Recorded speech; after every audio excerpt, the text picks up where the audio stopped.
भजन कोई खेल खिलौना नहीं है। जब तक आपने पूर्वाभ्यास नहीं किया तो आपका भजन जीवन में आगे नहीं होने वाला।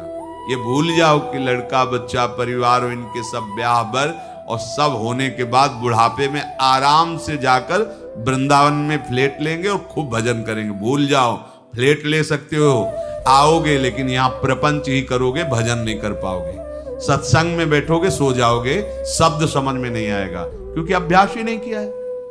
चार बूढ़े बैठ करके अपनी बहू और लड़का बच्चा की बातें करोगे, प्रिया प्रीतम की बातें कभी नहीं कर पाओगे। देख लेना, जीवन में देख लेना, यदि जीवन में तुमने भजन का अभ्यास नहीं किया तो वृद्धावस्था में भजन नहीं होगा। वृद्धावस्था आने के पहले, मृत्यु अवस्था आने के पहले, चलो वृद्धावस्था का तो समय हमें पता है कि शरीर की वृद्धावस्था लगभग इतने वर्ष बाद आ जाएगी, लेकिन मृत्यु अवस्था तो 1 सेकंड के बाद भी आ सकती है। इसलिए हमारा ये जो वर्तमान समय चल रहा है, ये भगवदाकार वृत्ति से युक्त होना चाहिए। वृद्धावस्था के आने के पहले भगवत प्राप्ति कर ले, ये बात तो समझ में आ जाती है कि 60, 70, 75, 80 इसी को वृद्धावस्था कहते हैं। आजकल तो 60, 70 में राधे श्याम हो जाता है। अब तो जवाने नहीं समझ में आते कि जवान कौन है भाई। कैसे समझ में आएंगे जवान? 15-16 की अवस्था आप अभी सुने थे प्रश्न उत्तर में, एक ने कहा हमें बहुत निगेटिव विचार आते हैं। और भैया ये तो पाप का लक्षण है। आप पाप कर्मों से अपनी वृत्ति को हटाइए, नहीं तो नकारात्मक सोच आपको नष्ट कर देगी। क्या करते हो तुम? उनका 5 बार हस्त मैथुन नियम से रोज करता हूं। अब आप विचार करो, इस विषय पर ना तो कहीं चर्चा होती है और ना कहीं कहा जाता है। छोटे छोटे बच्चे ऐसी निकृष्ट आदत को प्राप्त हो गए, अब ये जवान होंगे, अब इनमें भगवदानंद की आकांक्षा जागृत होगी, ये कहीं सतमार्ग जान पाएंगे? कदापि नहीं। जीवन ही नष्ट कर दिया। शास्त्रीय सिद्धांत है, गुरुकुलों में इसीलिए बच्चों को रखा जाता था, चाहे राजा के हो चाहे प्रजा के हो। ब्रह्म ऋषियों के शासन में 20-25 वर्ष तक ब्रह्मचारी रहे। वृत्ति निवृत्ति मार्ग पर तो वैरागी बन गए, प्रवृत्ति मार्ग पर तो गृहस्थ में गए। कुछ समय तक गृहस्थ में रहने के बाद स्वतः पूर्वाभ्यास ब्रह्मचर्य का उनका जागृत हो जाता और वो चौथी अवस्था तक भगवत साक्षात्कार कर ही लेते, क्योंकि नींव बड़ी मजबूत थी। अब छोटे छोटे बच्चे स्मार्ट मोबाइल, आचरण, गंदे दृश्य देख देख करके गंदे कर लेना, कैसे उनके अंदर ये बात आएगी कि वृद्धावस्था पहले भगवत प्राप्ति कर ले? जरूरत ही नहीं भगवत प्राप्ति की, उनको आकांक्षा ही नहीं, जानते ही नहीं भगवत प्राप्ति क्या है, क्यों करना चाहिए। वो बस वो चाहते हैं, जो दृश्य देखते हैं वही करना चाहते हैं, जो सुनते हैं, जो बोलते हैं वही चिंतन होता। जीवन एकदम नरक बन जाता है। भगवत प्राप्ति की आकांक्षा उसके हृदय में होती है। ध्यान से सुनना। पर नारी पर पुरुष त्याग कर, सेवन करो शुद्ध गृह धर्म, निज पर धर्म नाश के साधन, करो कभी भी नहीं कुकर्म। यदि आपको इसी जन्म में उत्तम स्थिति को प्राप्त करना है तो चाहे गृहस्थ हो चाहे विरक्त हो, कभी भी ये विरक्त आश्रम वाले को माताओं बहनों की तरफ कुदृष्टि से भी नहीं देखना चाहिए। कुदृष्टि भोग भावना। जननी सम जानहि पर नारी, धन पराय विस्ते विष भारी, जिन्हि राम तुम प्राण प्यारे, तिनके मन शुभ सदन तुम्हारे। मातृवत पवित्र भाव। आपने को तो श्री जी की सखिया है, जैसे ललिता, विशाखा, चंपक, चित्रा, तुम विद्या, रंग देवी, इंद्रलेखा और सखी सुदेवी, सकल यूथ हित सेवी। ऐसे ही चराचर की जितनी शरीर में भावना हम पवित्र कर पाएंगे उतने दोष हमारा नष्ट हो जाएगा। ये जितनी स्त्री शरीरधारी, ये सब मेरी प्यारी जी की लाडली सहचर्या है, इनके चरणों में प्रणाम। बस जो चाहे आपन कल्याणा, सुजस सुमत सुगति शुभ नाना, सो परनार लीलार गोसाई, तजौ चौथ के चंद की नाई। विरक्त उपासक को माताओं बहनों से आंख मिलाकर कभी बात नहीं करनी चाहिए। उनके मुख की तरफ आओ, उनके चरणों की तरफ देखो, चाहे बच्ची हो, चाहे यौवन अवस्था, चाहे वृद्धावस्था की हो। विरक्त साधक को कभी एकांत में माताओं बहनों से संभाषण नहीं करना चाहिए। बीच में किसी को डाल और दूसरा साधक को खड़ा हो गया, नहीं बाहर निकलो, बाहर अगर बात ही करनी है तो मैदान में करो खड़े होकर के। और क्या बात करनी है? हम भगवत प्राप्ति के मार्ग में चले, हमें क्या बात करनी है? बहुत सावधान रहना चाहिए। गृहस्थ धर्म के उपासक को यदि ब्याह हो गया है तो अपनी पत्नी से वो भी धर्मानुकूल, पशुवत व्यवहार नहीं, और पर स्त्री की तरफ तो दृष्टि ही ना करे भोग वृत्ति की। अगर की तो सारे सुकृत नष्ट हो जाएंगे, चाहे वो स्त्री शरीर चाहे वो पुरुष शरीर हो। इसलिए पर नारी पर पुरुष त्याग कर। पर ये सत्संग जिनके कानों में नहीं पहुंचता है, शास्त्र स्वाध्याय नहीं करते, वो इसे मनोरंजन समझने लगे, इसे धर्म नहीं समझते, वो इसे मनोरंजन समझ। क्या इसमें बिगड़ जाता है? जो शास्त्र हैं उनका स्वाध्याय कभी करते नहीं। अब उनको जो समय मिलता है तो नौटंकी नाटक सिनेमा देखते हैं, जिनमें यही सब की पुष्टता होती है, इसी की बाहुल्यता होती है, वही दृश्य देखते हैं। ना तो कभी भगवत प्रेमी महात्माओं की चरण रज में बैठ करके सत्संग सुना, ना शास्त्र स्वाध्याय किया, तो मनमानी आचरण बढ़ते रहते। कैसे भगवत प्राप्ति की बात आएगी कि जरा मरण मोक्षाय? अगर गृहस्थ धर्म में है तो शुद्ध कर्म करे, जो उसके शास्त्र अनुकूल वर्णन किए गए, वो भी सत्संग से ही पता चलेगा शुद्ध कर्म क्या है, अशुद्ध कर्म क्या है। जो दूसरे के धर्म का नाश करता है, कुकर्म करता है, वो कभी साधन मार्ग पर कैसे चलने की सोच सकता है? अगर कहीं उनके अंदर थोड़ी श्रद्धा भी बनती है तो भूत प्रेत की पूजा करता, करता जो तामस व्यवहार, अंडे मांस शराब उड़ाता, चोरी का करता व्यापार, रखता मन में वैर द्वेष मद, करता जो हिंसा व्यभिचार, होता घोर प्रेत वो, पाता असहनीय यातना अपार। जरा मरण मोक्षाय नहीं, वो प्रेत बनेगा। प्रेत योनि किसको प्राप्त होती है? तो बोले जो भूत प्रेतों की पूजा करते हैं, जो अंडा मांस शराब ये सब खाते पीते हैं, दूसरे के धन को जो चोरी करते हैं, मन में वैर द्वेष अहंकार रख करके जो हिंसा करते हैं, और पर स्त्री से जो व्यभिचार करते हैं, वो घोर प्रेत योनि को प्राप्त होता है। इसका प्रमाण धुंधकारी है, पढ़ के भागवत में देख लेना। प्रेत योनि को प्राप्त होता है। ऐसे प्रेत स्वभाव वाले कैसे जरा मरण मोक्षाय के मार्ग का अवलंबन लेंगे? इसलिए तामस वस्तु नशीली, जूठन से रखो परहेज विराग, माता पिता देवता गुरु का, गुरुजन का न करो अपमान, सुख पहुंचाओ सबको संतत, मन में रख श्रद्धा सम्मान। कोई भी नशा भगवत प्राप्ति के मार्ग में चलने वाले उपासक को नहीं करना चाहिए। बैठा लो।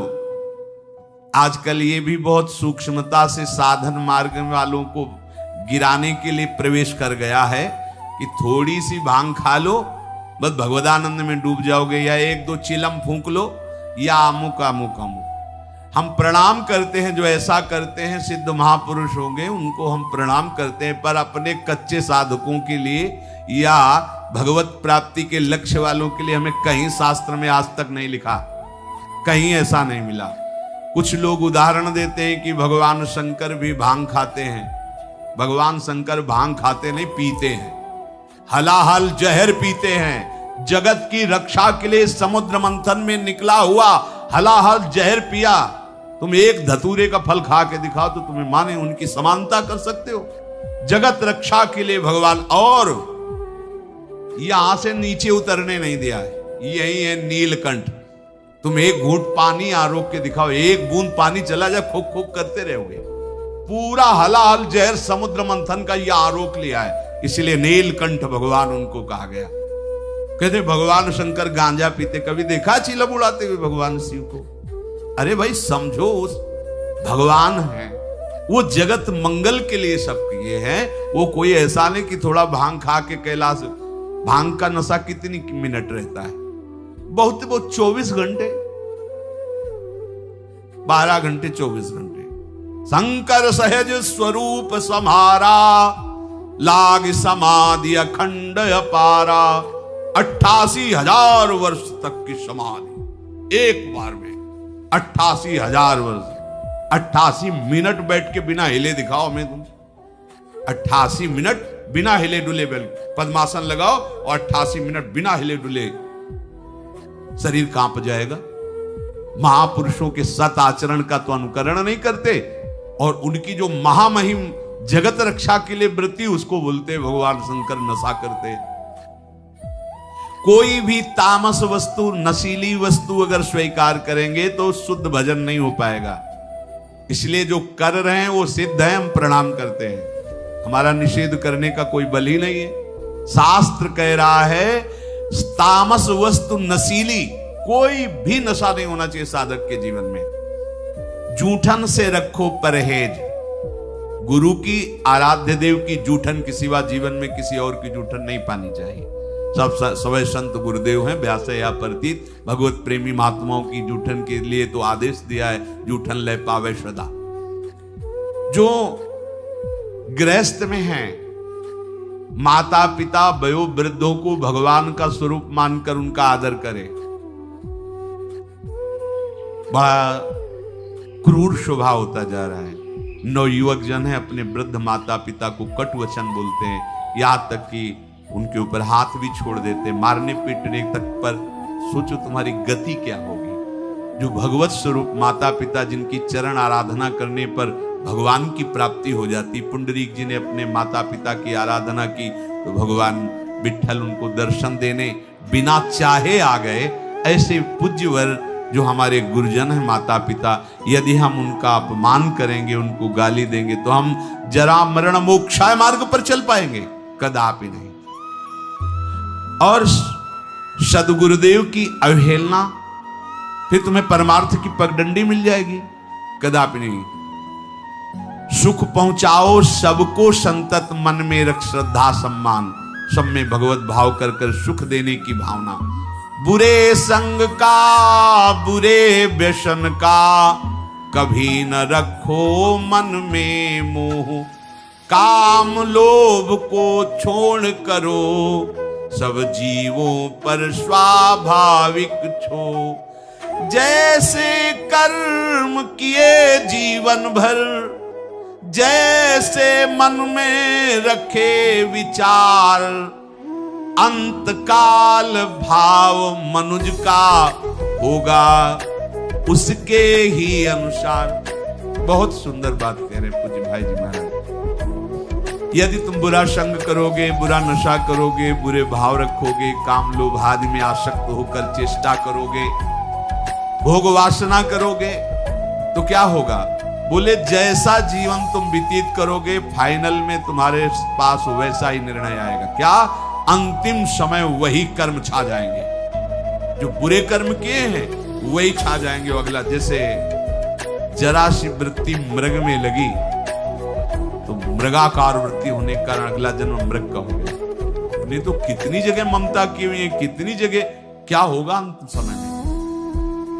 जरा मरण मोक्षाय के मार्ग में चलने वाले उपासक को बहुत सावधान रहना चाहिए।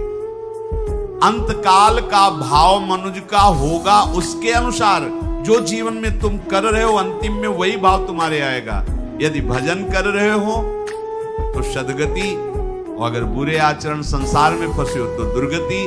तदानुसार ही सदगति दुर्गति होगी उसे प्राप्त अनिवार्य। अतः रखो प्रतिपल ही मधुमय, भगवत स्मृति में हृदय उदार। अपने हृदय को निरंतर भगवत स्मृति में लगाए हुए ही कार्यरत रहो। अगर आप इसको भगवत स्मृति को छोड़ते हैं कि आगे हम कर लेंगे, तो आगे नहीं होने वाला। मृत्यु समय की अनुपम सेवा, मन से दूर करे संसार। हमें मृत्यु बनानी, मृत्यु को महोत्सव बनाना है, हमारा आखिरी समय होना चाहिए। तो बोले इसके लिए क्या करो? संसार का चिंतन छोड़ना होगा। संसार का चिंतन छोड़ोगे तो तुम्हारी मृत्यु महोत्सव हो जाएगी। और इस पर कोई सोच नहीं रहा, सारी सोच आज की है, आज की, वर्तमान को भोगों में कैसे हम डुबोएं। आज हमें अच्छा खाने को मिले, खूब हंसी मजाक करने को मिले, मन के अनुसार भोग भोगने को मिले तो आज का दिन बढ़िया, मंगल। कल क्या होगा देखा जाएगा। यह है मूढ़ता। उपासक क्या सोचता है? मेरा अंतिम समय बढ़िया जाए। क्या? प्राणनाथ प्रीतम के चिंतन में, उनके ध्यान में, पावन चरण रज का स्पर्श करते हुए हमारा शरीर छूटे, हम प्रियालाल को प्राप्त हो। भगवान कह रहे जैसे भूत प्रकृति मोक्षम, संपूर्ण पंचभूत और प्रकृति इसके कार्य, अगर इनसे आप अपने को बचा लें तो जरा मरण मोक्षाय की पदवी पर आ जाएंगे। जरा और मृत्यु इन्हीं से होती है। किनसे? पंचभूत रचित शरीर और इनकी प्रकृति, इनकी क्रियाएं। बड़ा सूक्ष्म विषय है। जरा मरण से अभी तुम्हें मुक्ति मिल जाएगी यदि शरीर और शरीर की क्रियाओं से अपनापन हटा दो। बड़ा कठिन है, क्या करें? बहुत सरल है। ऐसे हो जाओ, आत्मसमर्पण कर दो आराध्य देव को। हम शरीर से दाग नहीं हटा पा रहे, इतना विवेक प्रबल नहीं हो रहा, क्रियाएं हम भगवतिक नहीं कर पा रहे, इतनी पवित्रता हृदय में नहीं। तो एक सिद्धांत देखो, शास्त्रों में बहुत कृपा करके वर्णन किया गया है। अनेक जन्मों की आदतों से, इस जन्म की आदतों से, संग से, अहंकार से, इंद्रियों से, वृत्तियों से जो कुछ भी हो रहा है वो सब परम पुरुष, आदि पुरुष प्रभु श्री हरि को समर्पित कर दो। आप भगवत प्राप्ति के मार्ग में अग्रसर हो जाए। इससे बढ़िया और बात क्या हो सकती है? ये करो, ये न करो, ये नहीं। यत करोषि, जो भी कर रहे हो, ये तो सर्वाणि कर्माणि मयि सन्न्यस्य मत्पराहा, मेरे परायण होकर जो भी तुम्हारी क्रिया हो रही है वो मेरे को अर्पित कर दो। यत करोषि, जो कर रहे हो कुछ तो करो, कोई सिद्धांत तो पकड़ लो। आज से नियम ले लो कि हमारा कोई भी 24 घंटे का समय भगवद अर्पित बिना हुए नहीं हम छोड़ेंगे।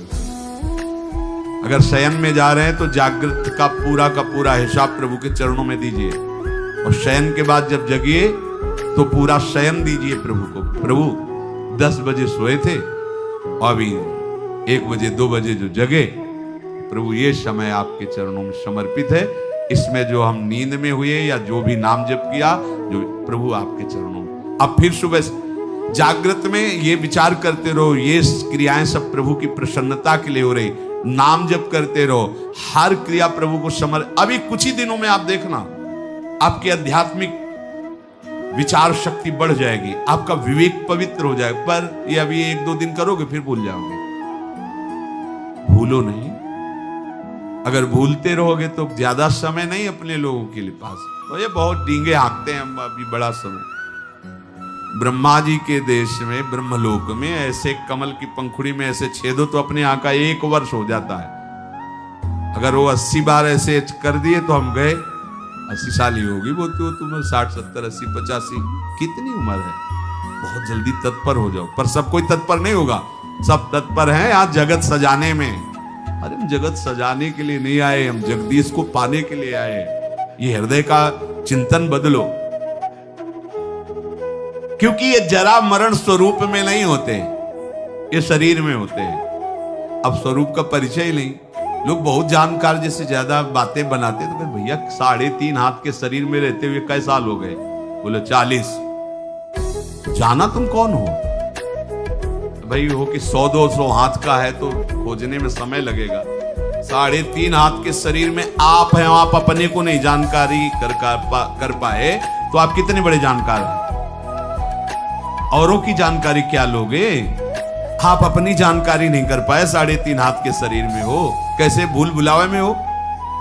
बोले हम तो रोज अपने को देखते, शीशा में देखते हैं, बढ़िया गोरे चिकले गाल और सब। ये तो प्रकृति की रचना का, पंचभूत का एक नमूना है। ये नमूना है, नमूना हमारा थोड़ी स्वरूप है।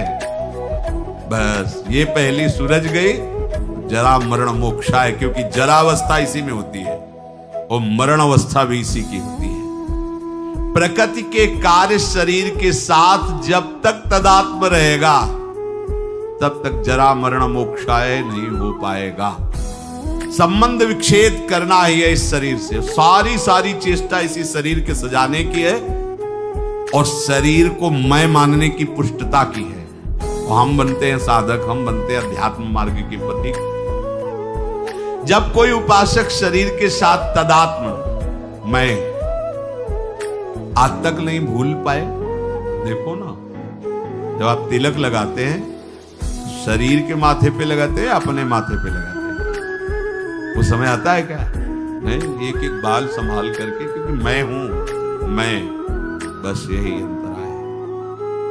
अब ये गूढ़ बात कैसे समझ में आएगी? यहां तो बात समझने के लिए बस इतनी कि वो उपाय बताओ जिससे चेक पर चेक पास होती है, वो उपाय बताओ जिससे खूब भोग भोगने के लिए बल बढ़े और खूब भोग मिले। बस जीने की। जीते किसके लिए हो? इसका उत्तर नहीं। इसका उत्तर नहीं किसके लिए जी रहे हैं। भोगों के लिए जी रहे हैं, भोग भोग रहे हैं, जीने के लिए। बस इतना ही क्रम है मूढ़ता का। शरीर के वृद्धावस्था होने पर जब शरीराभिमानी मैं मानता रहा है, अब वो अपने को मान लेता है कि मैं वृद्ध हो गया हूं, पर वासना बहुत प्रबल हो जाती वृद्धावस्था में। पहले हमको ये भ्रम था कि ये जितने विकार हैं जवानी के हैं, इसके बाद शांत हो जाते होंगे। फिर बाद में अन्य वृद्धजनों से बात करके और शास्त्रों से पता चला कि यदि 40-45 की अवस्था, पूज्य पंडित श्री गया प्रसाद जी की वाणी, 40-45 वर्ष की अवस्था तक आपने अपने विकारों पर विजय प्राप्त नहीं की तो आगे और भयंकर रूप धारण कर लेंगे। और वृद्धावस्था में तो ये ज्वलंत, लोग कहते जवानी में विकार ज्वलंत होते, नहीं, वृद्धावस्था में होते, क्योंकि अब उसकी दुर्गति करवानी है ना। अंदर विकार भरे होते हैं और शरीर भोग लायक नहीं होता। बस मिटिया मेटो मलिन विचार उसके आगे बढ़ने नहीं देते। ये देखो कैसे जरा मरण मोक्षाय होगा। अभी से सुधार करो, आज से सुधार करो। एक आए थे हितधाम में, वो आप लोग जानते हैं उनको, उन्होंने कहा कि हम विरक्त वेश लेना चाहते हैं। दोनों पति पत्नी सब कार्य निवृत्त हैं और हाँ ठीक है, अच्छा है, चौथापन है, विरक्त भाव होकर वृंदावन बात, और फ्लैट भी खरीद लिया। हमका ठीक है, आप ऐसा कर सकते हैं, अच्छा है, जब जागे तभी मंगल, जो आयु बची वृंदावन वास करते हुए भजन करो। पर हमारे यहाँ पर सिद्धांत है, ये रज के पात्र में पाया जाता है, और कोशिश करे कि जमीन में ही आसन लगाकर शयन करे। बहुत संसार के तो सब भोग आप भोग ही लिए, और दोनों अलग अलग आसन पर लेटना। वो रुक गए, उनका अलग अलग आसनों पर। उनका हाँ, ये विरक्त होने पर तो फिर यही होगा ना, मतलब अलग अलग आसनों पर।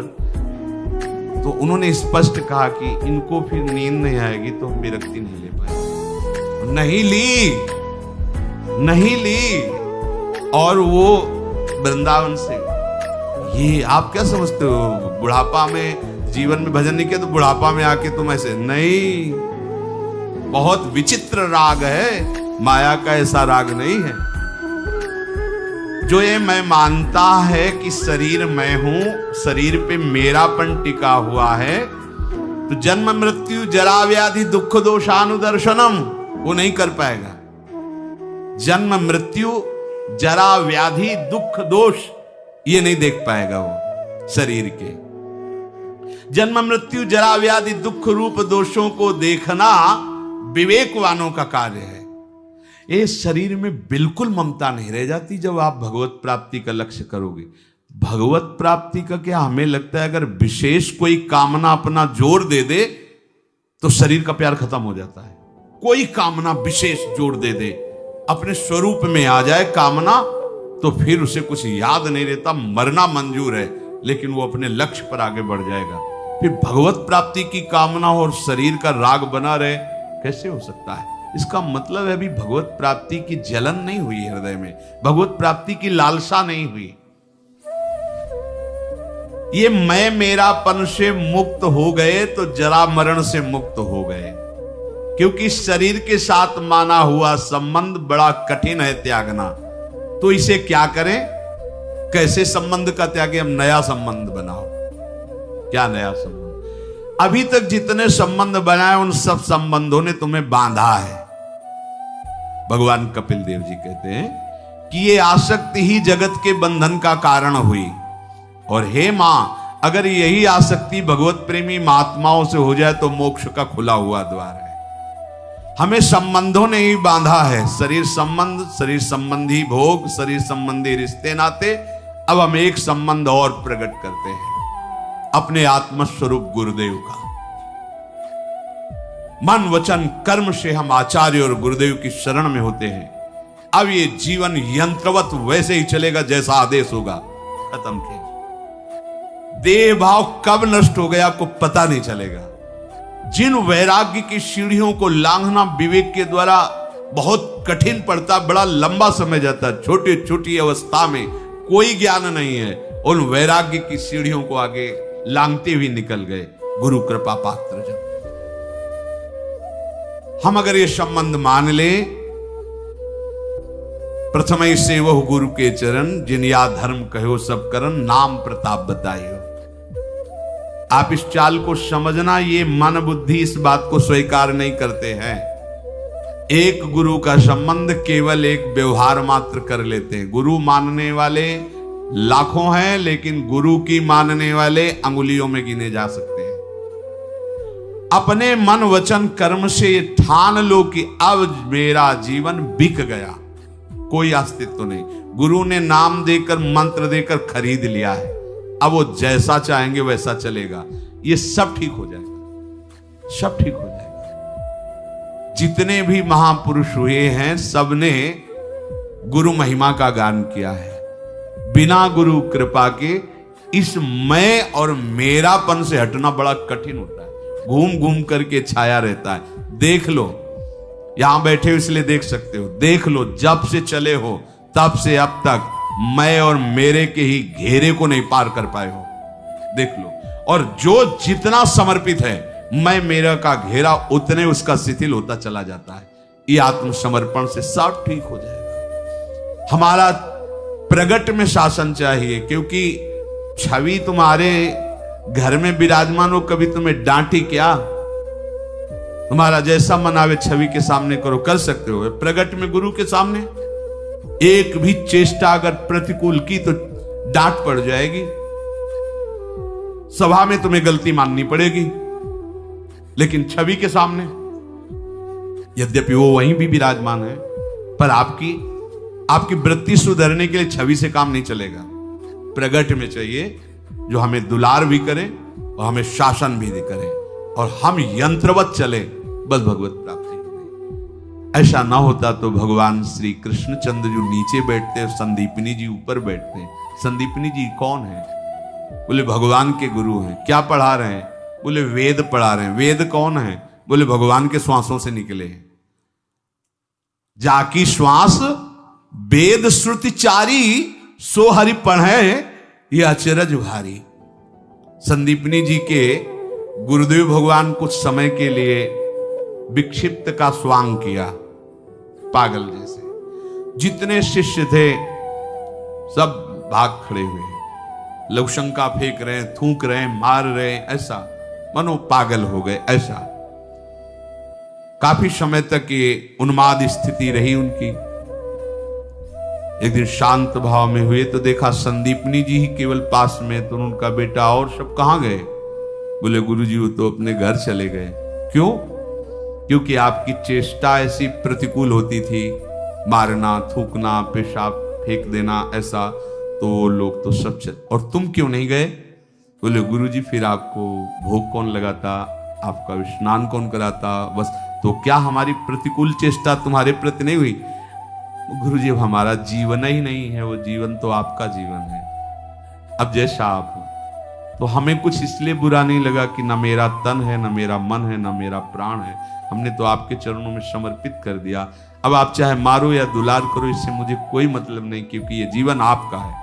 आंसू आ गए गुरुदेव के, हृदय से लगाए। और बेटा, जिस परब्रह्म की उपासना हमने की, उपासना के बल से जिसका साक्षात्कार किया, वही ब्रह्म तुम्हारा शिष्य बनेगा करके। वही संदीपनी जी ऊंचे आसन पर बैठे और जगत गुरु भगवान श्री कृष्ण हाथ जोड़े नीचे बैठे, उनकी आज्ञा का पालन कर रहे हैं। चाहे शिव विरंच सम होई, गुरु बिनु भवनिधि तरे न कोई। क्यों? क्योंकि ज्ञान हो सकता है तुम्हें, चतुराई आ सकती है तुम्हें, लेकिन अहम की वृत्ति का नाश समर्पण से ही होता है। वो जब समर्पित हो गए, अब जैसे कह रहे हो वैसे हम चल रहे हैं। हम तो कुछ कर नहीं रहे, जो करवा रहे हैं, जैसे चला रहे हैं। अहम खत्म, दैन्यता तो मैं मेरापन गया। यही है बंधन का कारण, मैं और मेरा, अपना अस्तित्व, अपना अलग भाव। देह की सीमा में जब तक हम बंधे तब तक महात्मा नहीं हो सकते। महात्मा का सर्वात्म भाव होता, सर्वात्म भाव।